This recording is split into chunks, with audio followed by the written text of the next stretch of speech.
Texas Lutheran University.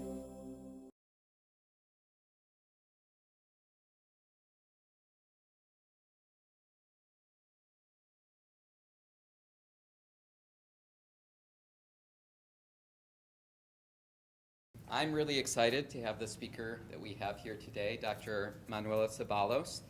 She is an assistant professor in the Department of Religious Studies at the University of Tennessee-Knoxville.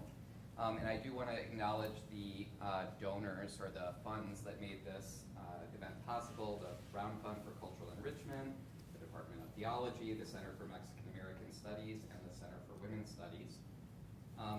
Dr. Ceballos, who I've known for a number of years, is one of those scholars whose pure intellectual brilliance I stand in awe of.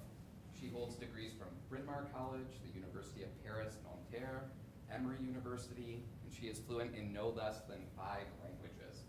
And when I say fluent, I mean like she really speaks them.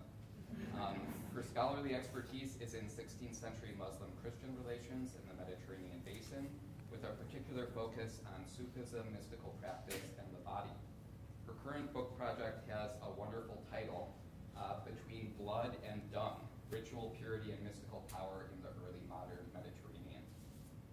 All of this would be reason enough to bring Dr. Ceballos to TLU, but what impresses me most about her is that her life's work is not a purely intellectual endeavor. She may study all sorts of border crossing in interreligious relationships, in texts and traditions from numerous languages and cultures, in body and spirit, all of that blood and dung, right? But much more importantly, she is personally committed to the actual human beings who cross borders in our world, especially the most vulnerable among them. While she was working on her doctoral dissertation at Emory University, which was of course a massive undertaking in its own right, she was also working for the International Rescue Committee in Atlanta. When she lived in New Mexico, she worked extensively with Catholic Charities, teaching English and providing resettlement assistance to refugees from around the world. Today, even as she teaches full-time at the University of Tennessee, she also volunteers her time providing translation and legal assistance at the University of Tennessee Legal Clinic, the Vanderbilt Legal Clinic, and the Knoxville Public Defender's Office. In short, Dr. Ceballos may be a scholar of Islam and Christianity, but even more importantly in my view, she also lives the deep ethical commitments at the heart of both traditions. Her compassion and integrity challenged me to be a better version of myself and a better kind of scholar. And I think she will do the same for all of you this afternoon. The title of Dr. Ceballos' talk this afternoon is Border Crossing, Migration, Religion, and Gender. So please join me in welcoming Dr. Ceballos to TLU.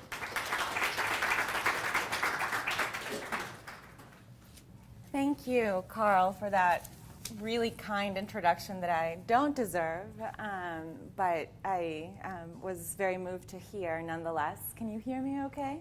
Can you hear me in the back? Okay. If you can't, just wave frantically and I will try and speak a little bit more loudly. I want to thank the departments or the programs in theology and women's studies for the invitation and all of you for being here. I realize that there are other ways in which you could be spending your time, and I appreciate that we're here together, and hopefully we'll be able to come out of this better for the conversation. So if there's anything that is somehow unclear, please interrupt me. I'm happy to do this in as informal a way as possible. Okay. So Carl has me speaking a language, an extra language, than one more than I do. But I also want to tell you that English is not my first language. So oftentimes when I do start and have these public talks, I may forget a word, I will use something that is incorrect, and maybe one of you will have to volunteer and help me to sort of fill in for when something goes missing or awry. So hopefully one of you will be able to do that for me. I'm here, as I understand it, to try and make an argument, right, from my own experience as a woman and as a migrant, for the spiritual value of engaging with other people who have traditions, who have religious traditions that are not one's own, right? I'm a Latin American scholar of Islam. I'm Colombian from the city of Medellin, and I live in the United States, right? I was raised Catholic. I'm not Muslim. And so it seems like this should be pretty easy. I've worked with immigrants and refugees outside of the academic context, as Carl just mentioned, and I have been a migrant and I've been a stranger many, many times over. And so this should be a lot easier than it is for me. And it's not easy for a number of reasons. And I'm probably going to fail pretty miserably at it. So I'm just going to tell you that as far as making this argument, we might come out of this with less satisfaction than I would desire. It's not because I don't take it seriously. I do think that speaking from a theological point of view about there being a spiritual value in interreligious dialogue, I think that is a very, very valid conversation.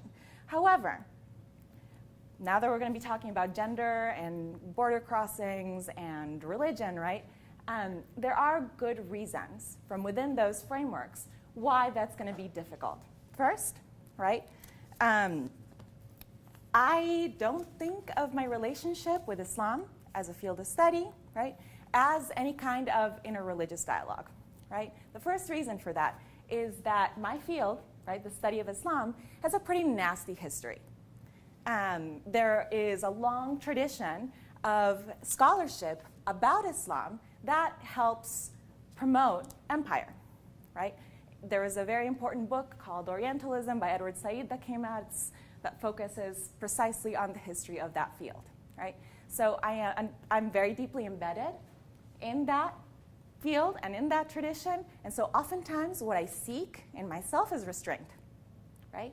So to minimize my impact upon certain communities, right? I understand that I'm not the world's most important scholar. Most Muslims around the world don't care what I have to say, thankfully, right? But I do work at a public institution of 25,000 people. When things happen that have to do with Islam, even in the most remote way, I'm often called to answer. Why is this happening, right? So restraint often is my answer. And also think about the ways in which, we get called on to do these things. My expertise is in the 16th century, and yet when anything happens, ISIS in Iraq, right? I'm the person that gets called, and really, my answer is I don't know. Do we call the Augustine scholar for when the KKK does something? I don't think that's the way it goes. But with the study of Islam, this is where we are. Okay, so that's number one, right? It's not a sort of equal engagement. It's not interreligious dialogue in the way that we would hope to have it, right? So the other reason, right, is that I was brought up, like I said, Catholic, right? And I was brought up Catholic in a family that was more culturally Catholic than practicing, right? And I never saw myself as a person who had any sort of official capacity to engage in the kinds of change in theology and doctrine that are oftentimes necessary in a sort of event of interreligious dialogue, right? You want equals, you want the possibility of theological transformation. I worked around those things, not through those things. Other women have done it very successfully. It just wasn't what I engaged in, okay? And now also not saying that it's impossible or unimportant, right? So those are two big reasons. And the third, right, is I've just never thought about my engagements with other people in those ways, right? So I do think there's ways in which Islam and Christianity can flourish together, right? And there are ways in which people, scholars, theologians can facilitate that. But mostly my relationships with Muslims, right, and with the tradition have been very concrete and limited to particular sets of circumstances. And I'm going to tell you what those are, okay? So in addition to maybe not being the best person to convince you that you should engage with the theological study of Islam, I'm also not here to teach you about the broader history of Christian-Muslim relations. I'm very interested in it. If you want to ask me something about it afterwards, we can speak about it, and I will be able to answer, whatever it is that I'm capable of, because I do love that history and I'm very interested in it academically. But I'm also not here to sort of talk about the history of immigration in the United States, right? That's not what I was called to do. But also, one of the things that I have learned as a scholar of Islam in the state of Tennessee is that oftentimes information about other people, right, isn't enough to counter prejudice, right? The idea that if I just teach people about Muslims or immigrants or Colombians, they are going to change their mind about it, places the onus on those communities to do more educating, right? And it also suggests that there might be something wrong with those traditions or those groups of people. So I'm trying to steer the conversation away from them, right? And maybe turn this back on us, right? In different ways. Are you with me? Okay, good. So far, so good. If you're not, you raise your hand and you say, please repeat that. That was absolutely incoherent, and I will try my best to rephrase it, okay? So to summarize, history, theology, law, all of those official languages, all of those official disciplines are very important, right? But here today, I'm going to tell you a couple stories, right? And the politics of storytelling are also not innocuous. There are ways in which if we sort of talk about very individual narratives, then we sort of lose sight of the very big systems that frame our lives, and we lose our place in those systems. So I'm going to tell you a story or a couple of stories and hopefully draw broader connections, all right?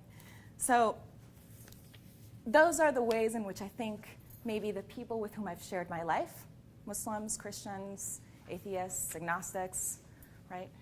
Buddhists, but primarily Christians and Muslims, I think that would honor them and make the most sense, okay? So how is it that I came to do any of this and hopefully continue working with different communities in various ways? I came to the US from Medellin, which in the 80s had a particular fame. My mother was a criminal judge. Things were complicated. And so I came to Bryn Mawr, which was a place I had never been. It's a tiny liberal arts college outside of Philadelphia, which has a very distinct culture. I spoke English reasonably well, but not well enough to understand everything that was going on. And it was 2001. I'm not telling you this because I want you to know how old I am, but because that's an important year in the history of Christian-Muslim relations in this country. So I signed up. I'm a biology major, which clearly I'm no longer. And I signed up for this class called Comparative Mystical Literature, which is taught by this very loving, wonderful professor who is also a translator of the Quran. I didn't know any of this when I signed up, and I'd been to maybe 2 different class meetings, and then on any given Tuesday, we turned on the TV, and we saw planes crashing into the Twin Towers. Okay, so that was my second or third week of class, second or third week in the U.S. And the reason why I'm telling you this, right, is it's a very cliche narrative. I came to study Islam because of 9/11. That's true in a certain way. But I wasn't particularly worried about Muslims. I didn't know very many Muslims. Medellin was very homogeneous. Everyone I knew was some kind of Christian. There was a small Jewish community, but not, anything that would challenge the status quo. But the narratives that were circulating about Muslims didn't make any sense to me. The idea that somebody had to be really different from you in order to cause you harm was completely against what I had experienced in my hometown. Which was 40 years of civil war. The people who could harm me the most were people who had my same cultural and religious background and looked just like me. So the idea that somebody had to come from somewhere else to harm me didn't seem like it made particular sense. So it countered my experience, right? At the same time, right, I'm taking this class, and one of the things that the professor is very insistent on is that translations, right, of the Quran and translations, the way we learn about other people, right, oftentimes reflect our own prejudice. The first verse, I'll read it out for you. This is, the Quran is the holy book of Islam. We hear a lot about it and a lot of different things about it. I teach it frequently, but it isn't necessarily my specialty. In any case, it's very interesting text, and it has been translated over and over again. And one of the things that people talk about when it comes to Islam is gender, right? And there's a particular preoccupation with Muslim women and with the oppression of Muslim women, right? And with the way that the Quran, for instance, talks about women. And that much I'd heard, right? Even from Colombia. That I knew, that this was something I should be worried about. And I'm not trying to say that patriarchy is somehow non-existent in the Muslim world. Of course, I'm not trying to say that. But one of the things that really struck me was the way in which our sort of patriarchal norms, and I'm talking about even in both English and Spanish, were drawn on, or were sort of projected onto Islamic traditions in ways that seemed very, very, that were unnecessary, right? And so in this little chapter, and this happens all over the Quran, we read, O mankind, lo, we have created you male and female, and have made you nations and tribes that you may know one another. Lo, the noblest of you in the sight of Allah is the best in conduct. Lo, Allah is knower, aware. Okay, that's translation 1. Translation 2 says, people, we created you from a single man and a single woman, and made you into races and tribes so that you could recognize one another. In God's eyes, the most honored of you. Okay? There's a really key thing. This is the same verse, right, in a mosque in Tunisia, and I'll talk to you a little bit about it in a second. But the most striking thing to me in that, the different translations, is the first part. O mankind, right, versus people. Mankind does not appear in the Quran. The word for people is gender neutral.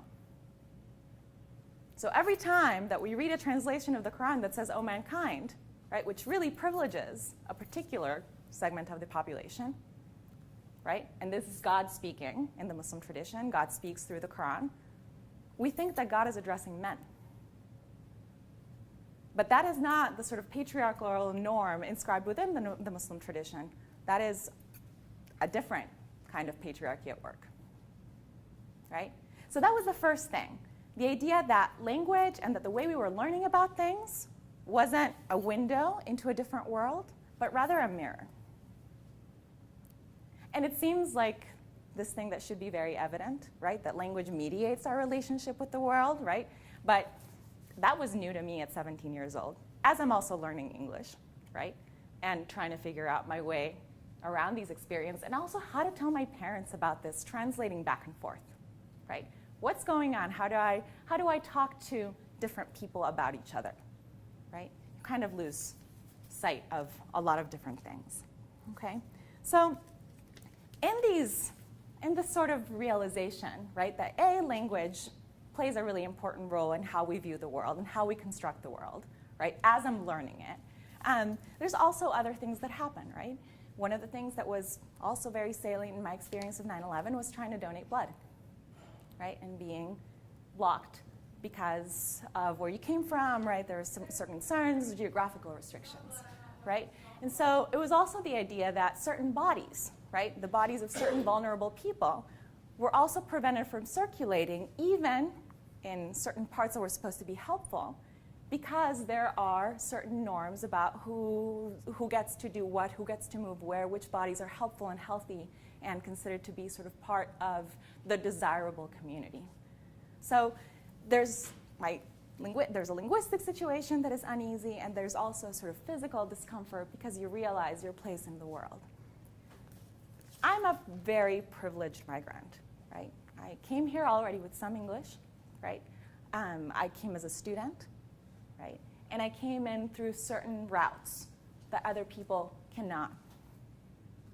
So when I'm saying this, I want to keep in mind that there are differences between different experiences, of migration, right? I don't want to sort of flatten that out.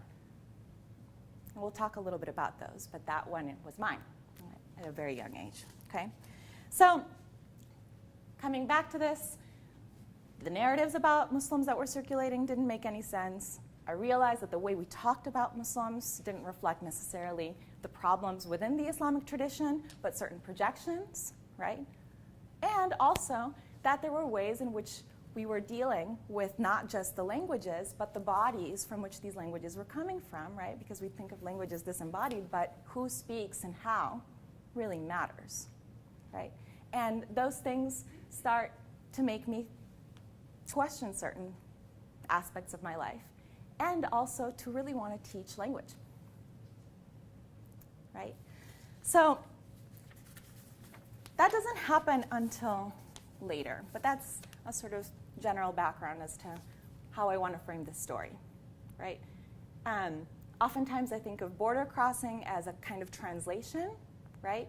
In which you're kind of going back and forth, and it's this process that doesn't end, and you can't access the thing itself directly. You're always getting it through a filter, which is how I feel when I read something in translation.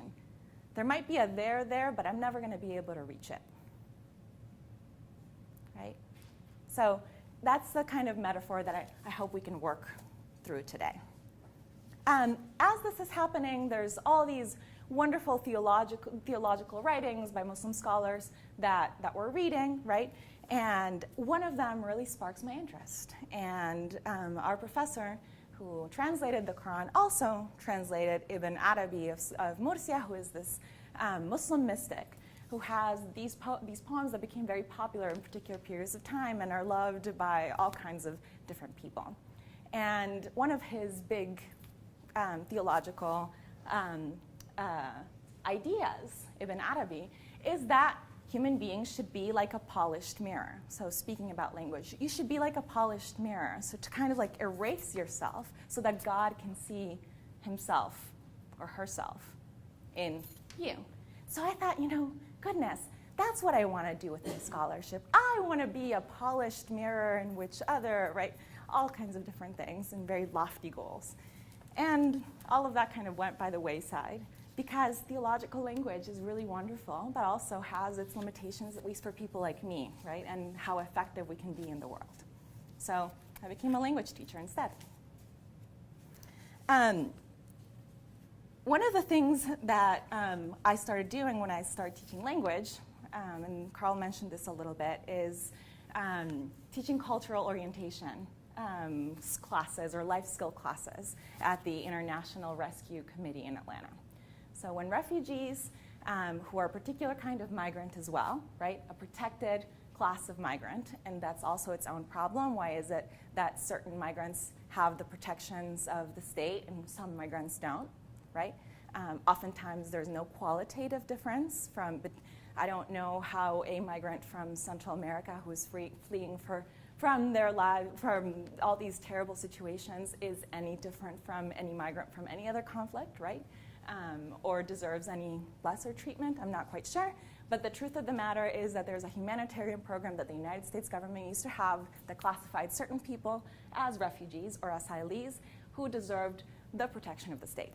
Okay? So my job was to teach them about living in the United States, right? And to teach them the kinds of linguistic skills that they needed in order to survive. But what happens when you teach language, right? And you can say this about teaching theological language, or you can say this about teaching, legal language, or just the basic things about English, is that you're not just teaching the transparent window into another universe, you're teaching all kinds of things like this, all kinds of inherited ideas. So in the life skills classes, for instance, they're mandatory, right? One of the things that you're teaching refugees is hygiene. Now, think of the ways in which that can be a sort of change, promoting change in people's bodies and in people's bodily comportments, or even the kind of policing behavior, right, that we are sort of transmitting when we're telling people how to be quote unquote clean. Because what constitutes clean oftentimes means things like how often you change your clothes, right? So change your clothes every day, which is unheard of to a lot of people who come here from certain places, right? Or take showers, which for Muslims who do ablutions 5 times a day seems like a very interesting notion that somehow they need to be told, right, to use water, right? Or for people who are fleeing some kind of genocide, right? This idea of cleanliness can be fantastically traumatic because oftentimes the language that is used in those situations is cleanliness versus pollution. So as we're teaching these things, hoping for people to integrate, quote unquote, and become Americans in the way that we wish for them to be, right? And at this point, I'm not a citizen, so I'm teaching this for different reasons, right? We're also ingraining, it's not just transparent language, it's not just English, it's all these other things. So even think of those as sort of basic ways in which you learn the ABCs, right? Gender, religion, right? All of national identity, all of these kinds of things are reinforced by language. So that particular experience of teaching cultural orientation, right, really sort of, through language, really sort of brought the idea home to me. That there's a kind of movement away from the idea that like language really transmits reality that perhaps is important that we keep in mind, right? Maybe becoming the polished mirror isn't really possible, right? It's not, we can't fully erase ourselves. Maybe in some kind of theological lofty goal, right? That may be possible in some kind of other dimension that may be very desirable. But in the sort of concrete exchanges that we have with each other every day, right? We are very much not polished mirrors, right? We're pretty smudgy, right? So when we teach language then, we teach culture, we teach religion, we teach all of these different things. Those experiences, particularly with the hygiene class, resulted in some fairly difficult conversations, right? Because you have to have these talks, otherwise you lose your funding. But then also, people are fairly hurt. Refugees and migrants who come from different communities and have to sit through these talks are not unaffected, right? And so I remember, this is another story, I remember one of my very beloved students, who was somebody who was very constant and very good and came every day, and found a job in a factory. And she was delighted that she and her people in her community had just found this job in this factory. And a couple weeks later, she comes back and she says, they fired me. They fired me because I smell bad. And so what is it that's going on? And so we sit and we have this conversation about what it means in this context, right, to be clean. And she says, I am clean. Sweat isn't dirty. If I've been sweating all day, this isn't dirty. And you're trying to say, right, by teaching me clean, the difference between clean and dirty, that clean is soap and dirt is something else, right? And that's not clean and dirty to me. So I want you to come with me to the supermarket across the street and teach me what Americans smell like. And don't tell me that they smell clean. Tell me that they smell like something. Because this is not a dichotomy that I'm willing to consider. So we go across the street and we spray some Febreze on something. And she says, this is awful. This is the most awful thing that I have ever smelled in my life. And you're telling me that this is clean and that this is the way that you want me to smell, right? I'd rather smell like I've been working all day, right? And that was also, I mean, thinking of all those moments in which your blood isn't taken, right? Because there's also a sort of the backdrop of the possibility of infection, and in the case of certain refugees, right? There's a lot of screening as far as TB and HIV, right? That already make them feel like their bodies need to be looked at in a particular way, right? And so this woman who was Congolese, or who is Congolese, has that in the background, right? The way she was able to articulate this to me, which I think is entirely possible, is, I think people want to smell like they've been in the office all day, right? There's a class thing where people don't want to smell like they've been working in the fields. I think that's what you mean. I think in order to move up in the world in this country, you have to have been sitting in an office. And so it's not that you want to smell like you're clean. It's that you want to smell like an office. And this is how you should teach people. That if they want to get a job, they should smell like an office. And that way you're not telling them that they're dirty, which is absolutely, absolutely appropriate. So here is this French-speaking woman, right? And other languages. She spoke like 10 different languages, right?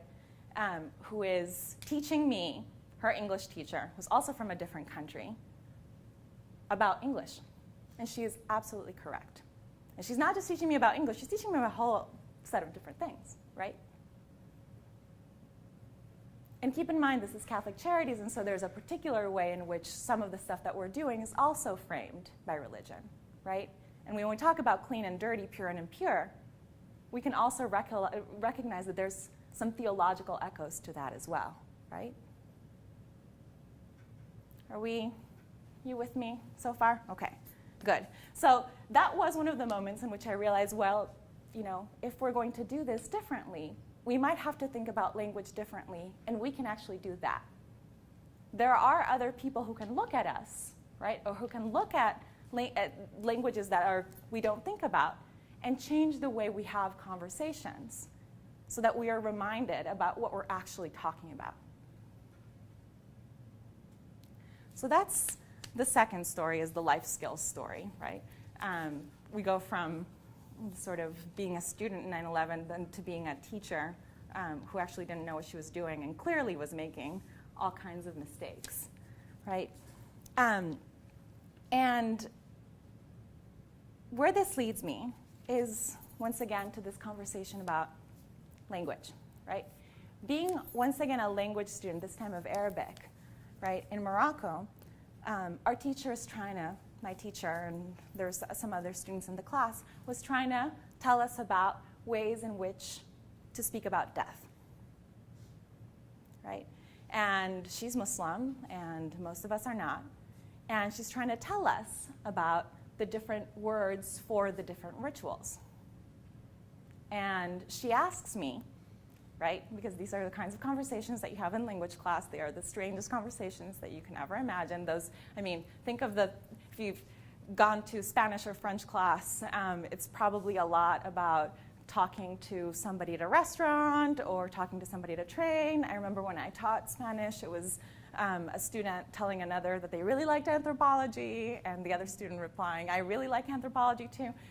These are very odd interactions that we're forced to have in language classes, right? So this one about death seems weird, but think about your textbooks and you'll realize that it's probably not as odd as it sounds. And so she asks me, do you have living grandparents? And I say, no. And so she says, well, what happened to them, right? Like what did you do? I said, well, we cremated them. And I asked, how do you say that? And her face just goes blank. She says, you didn't just say that to me. And I'm like, well, what's going on? And I realized that Muslims don't do this, right? The body after death is treated in a particular way. You wash people. You wrap them in a white sheet. You bury them very quickly afterwards, right? Cremation is not allowed. And at that point, she didn't have the language. She had no idea for how to say this aside from you burned your grandma's body, right, which just sounds awful, right? And also, she didn't want to teach that to me. And so even in those moments, right, we had to figure out a way of talking about something that was terrible for both of us, right, across theological divides through sort of very basic Arabic. But if we were able to do that, right, which is, because that's a really big one, right? How do you treat somebody after death? Yes? So she didn't want to teach you the word because there was too much that came with the word? Well, all of a sudden, from like a set lesson of like, do you like anthropology? No, you don't like anthropology. This became a whole other thing that to her, was morally and theologically unacceptable, right? And here she has this student that she likes a lot because we're good friends, right? That has just revealed to her something that she cannot morally accept, which is what I do with my dead, right? And so this is no longer a language conversation. This is a whole set of different things that we have to figure out how to negotiate, right? But if we are able to do that, then we might come through to another side, right?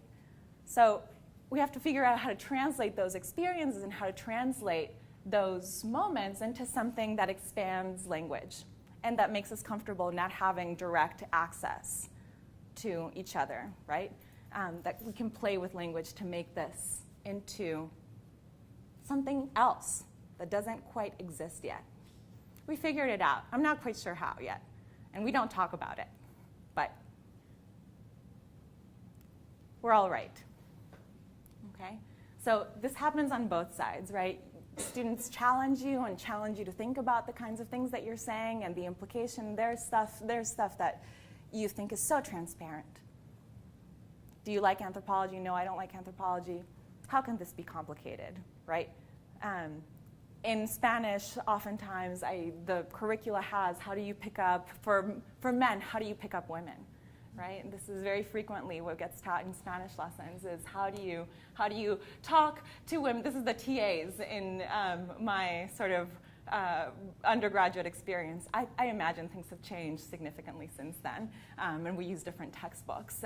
The French textbook that we used had how to order kir at the Garden of the Tuileries in France, which I cannot imagine anyone wants to learn anymore. But these things are filled with cultural norms and expectations, right, that we constantly have to revise, right?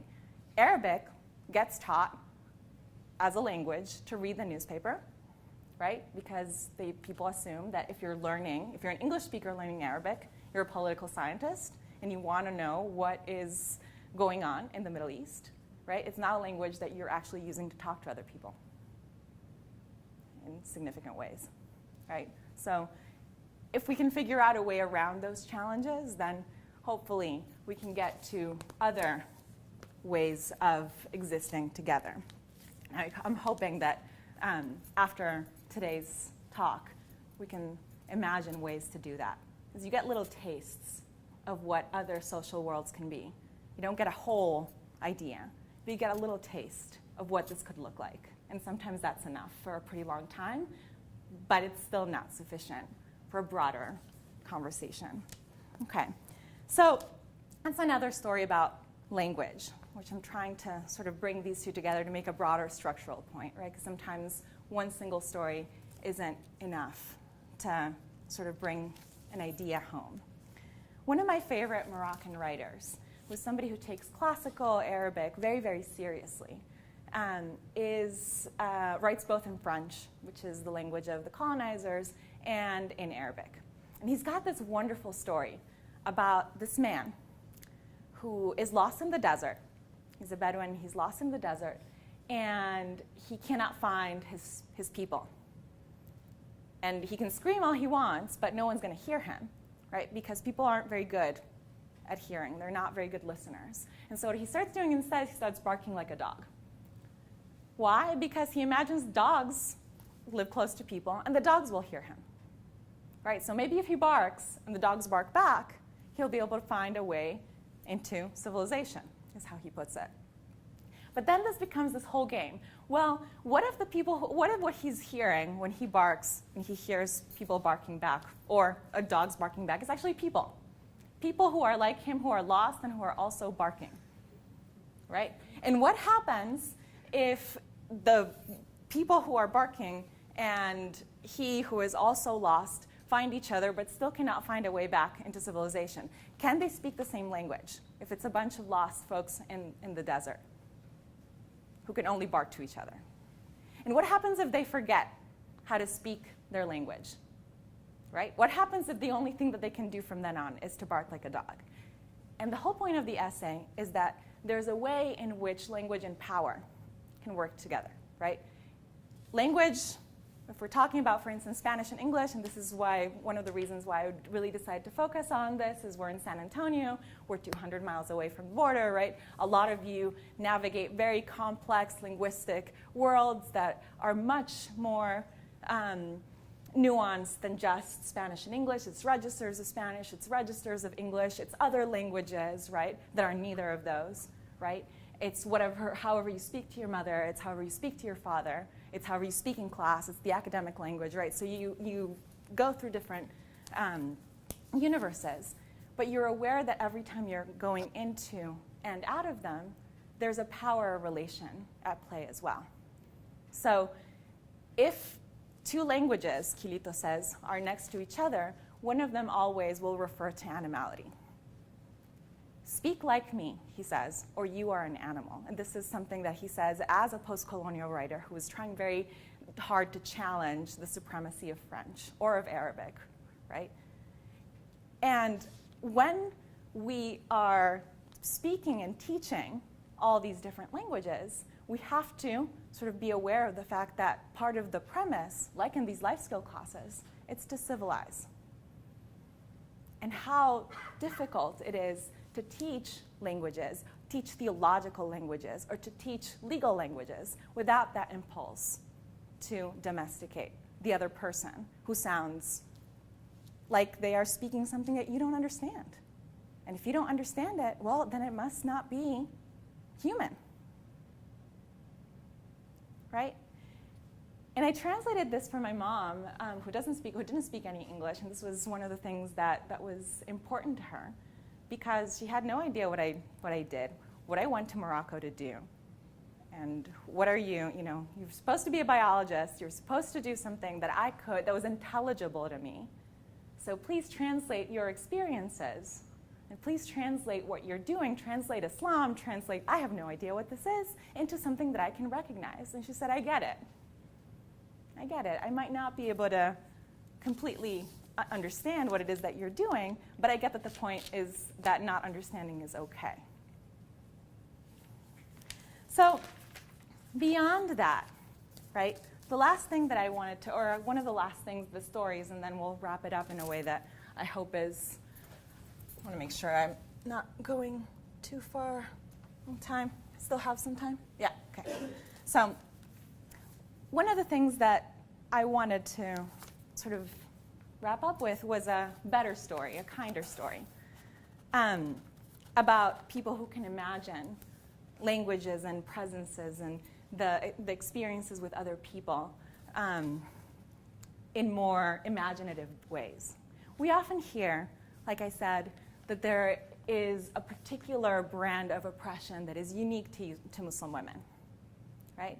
That Muslim women are uniquely oppressed and that Western women are uniquely free, right? This has all kinds of different registers, right? There's a concern with the treatment of women in the Muslim world, and I understand that there's reasons for being concerned about the treatment of women in any situation, right? But having spent a significant amount of time also in the Middle East, right, lets you see the ways in which, A, that's not necessarily a reflection of what's actually happening, but also what kinds of lives do Muslim women actually have, and what kinds of ways do they imagine Western women that is interesting, right? And so one of the things that was the most striking, being a Latin American migrant to Morocco, is how similar things were. And so my teacher, Zainab's, one of the things that she would always say is, you look like you could be from here. Clearly, you're not from here. Your language isn't so good. But you move in ways that are familiar to me, right? And we're walking in this little village, and this woman, people are constantly wanting to, in a place like Morocco, which is very strange to me as a Colombian, why people would like strangers as much as they do. They were constantly trying to bring people in to eat in your house and to spend time with you and to speak to you and ask you all these different questions. And there's this one lady who's watching a soap opera. And she's watching a soap opera, a Mexican soap opera, in translation to Arabic with her door wide open. And so we can all see what's going in. And here is, I can't remember what the name of I remember watching this at some point, and it's 3 Roma women who are asking the Virgin Mary for some kind of favor on television, right? And so here's this lady, and she's kneeling in front of the Virgin Mary, and she's making all kinds of signs, right? And the Moroccan woman, I say, what do you like about this? She says, the women on the TV, they're Moroccan too. And I like the way they dress, and I like the way that they act. And I asked this lady, well, if you do understand what they're doing, they're crossing themselves. So what? I say, well, they're also speaking in a very different register of Arabic from what you speak. She says, so what? They could be my granddaughters. I don't have to understand what they're saying. They move in a way and they act in a way that seems very familiar to me, beyond the kind of social codes that you have established as being normative. And so just sort of to think about this,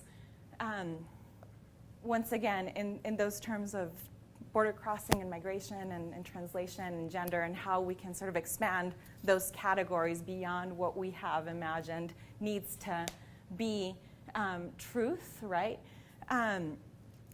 One of the things that I think working among these communities has shown me is possible is that those border crossings actually the challenges to the categories through language and through social actually do show us ways forward, right? We don't have to begin from the theological language. We don't have to put the Quran and the Bible side by side together in order to realize that there is some kind of value in engaging with each other.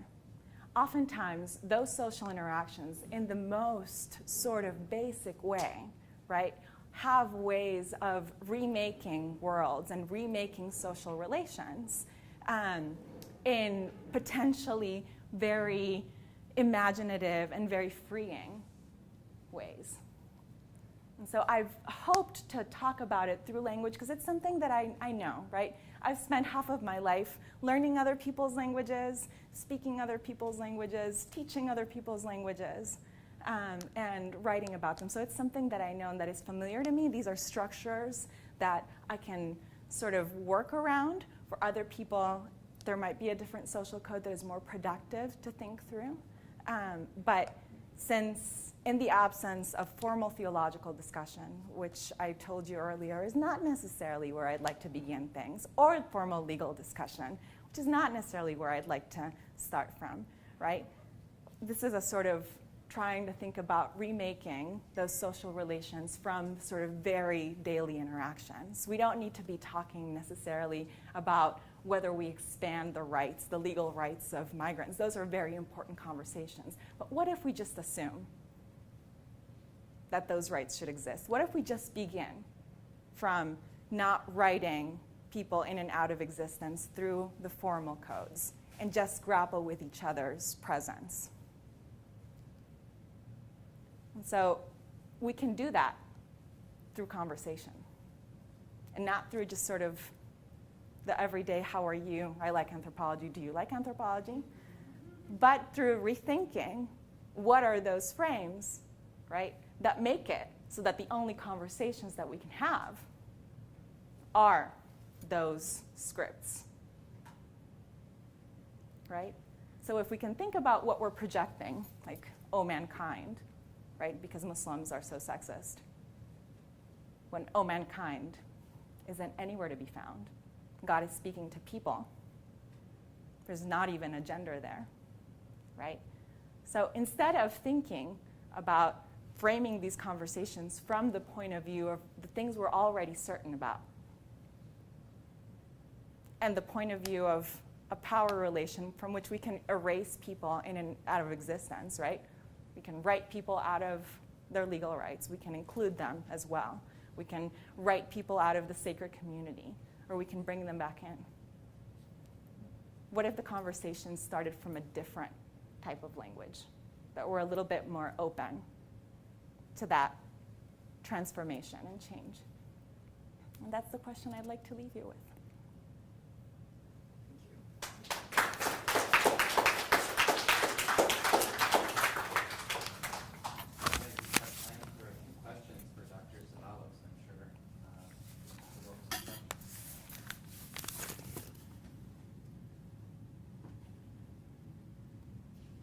Yeah. So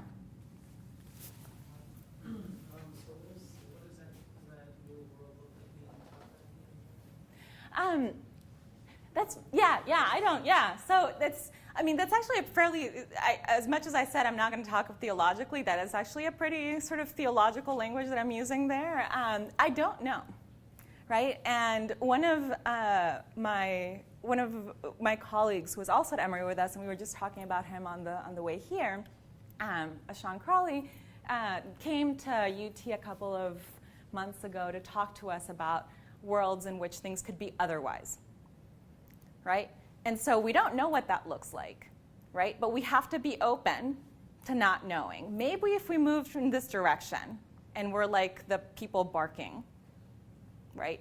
And we don't know what's going to be happening on the other side of the desert. But we figure out that barking is going to be okay for a while, and that if somebody barks, we're going to bark back.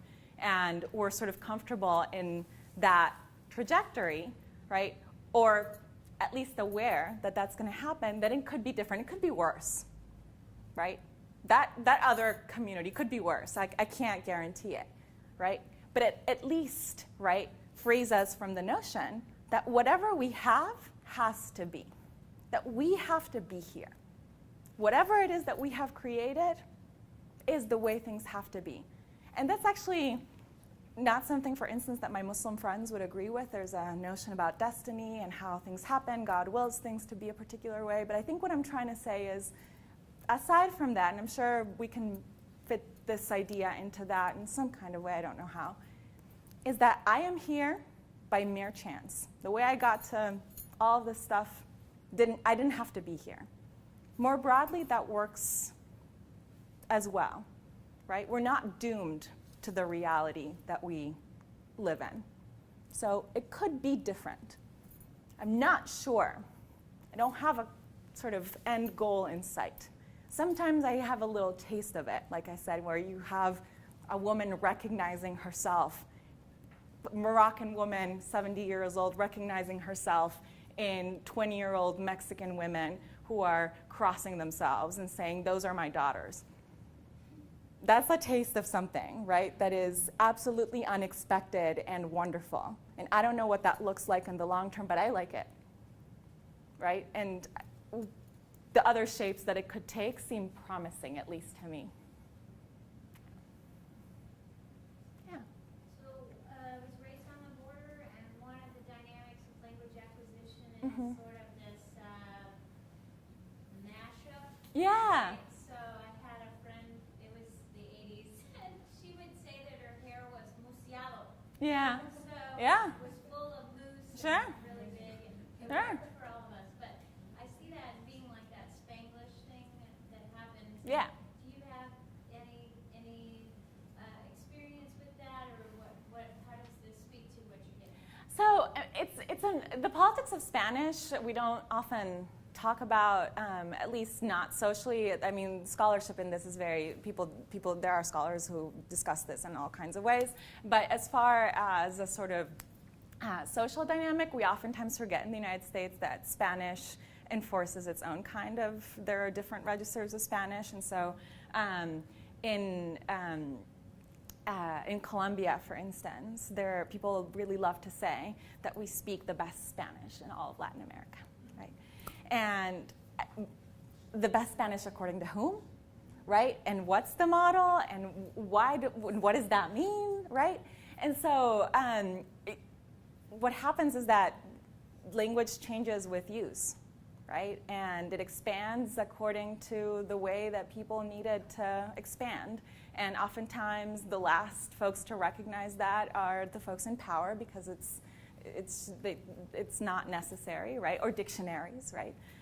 So people will be saying all kinds of different things before the dictionary catches on that this is now a word. Musado is now a word.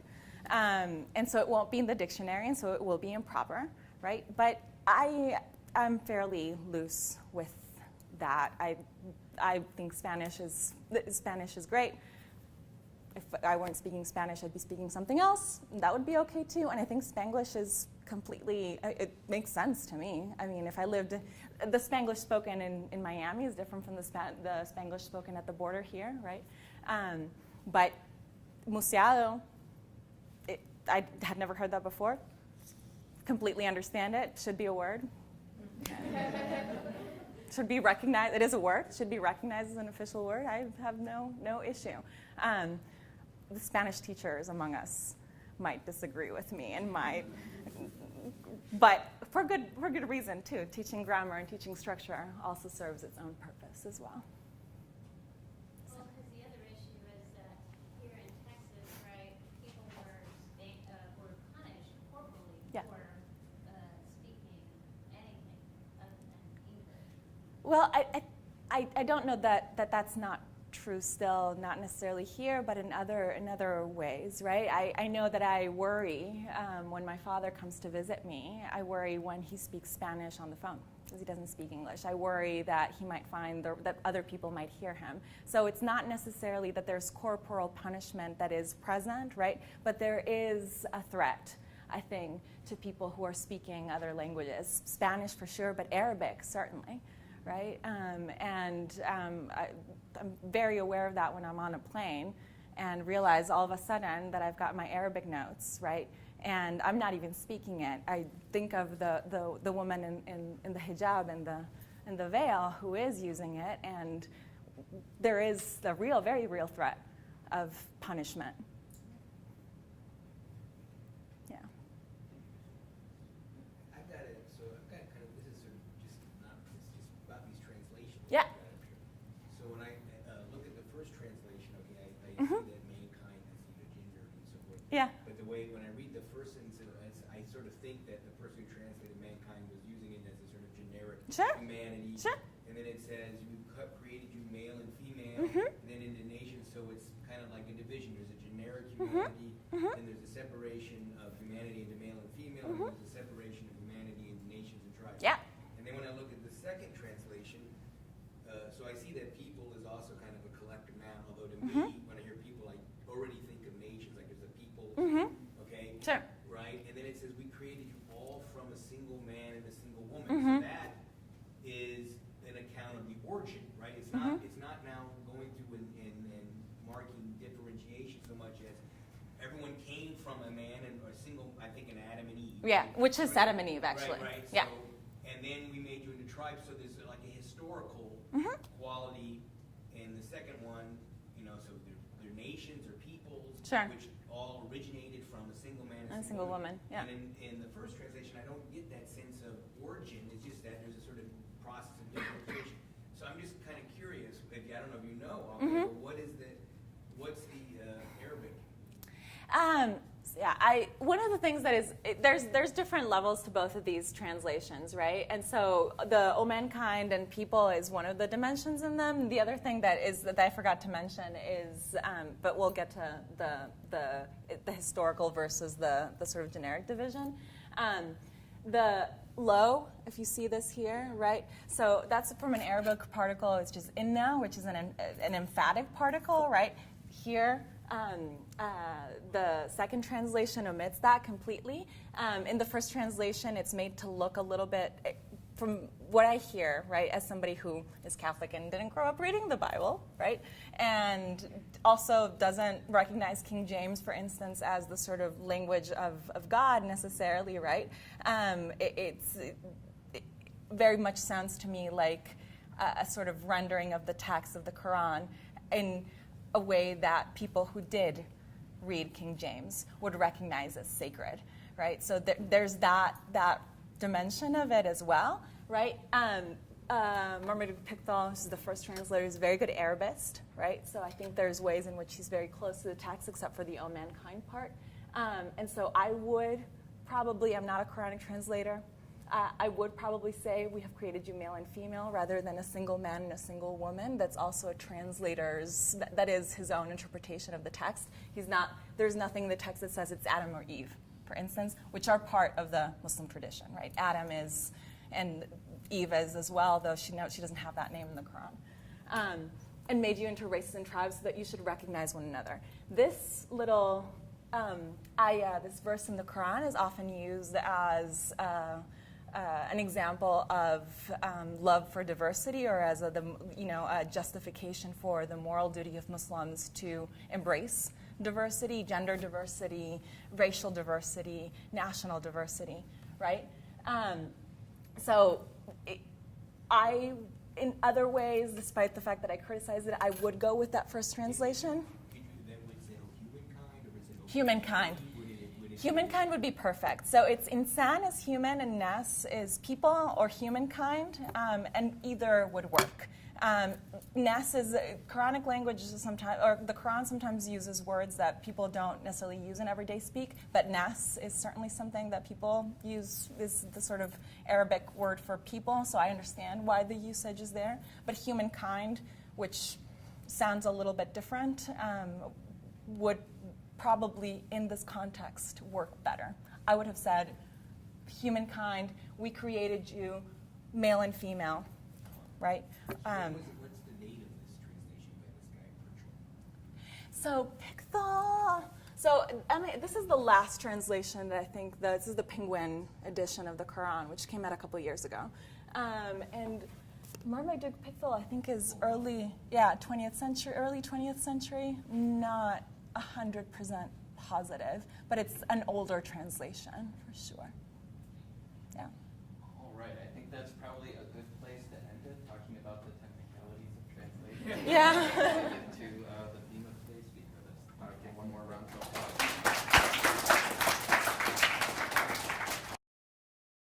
For more information, please visit tlu.edu.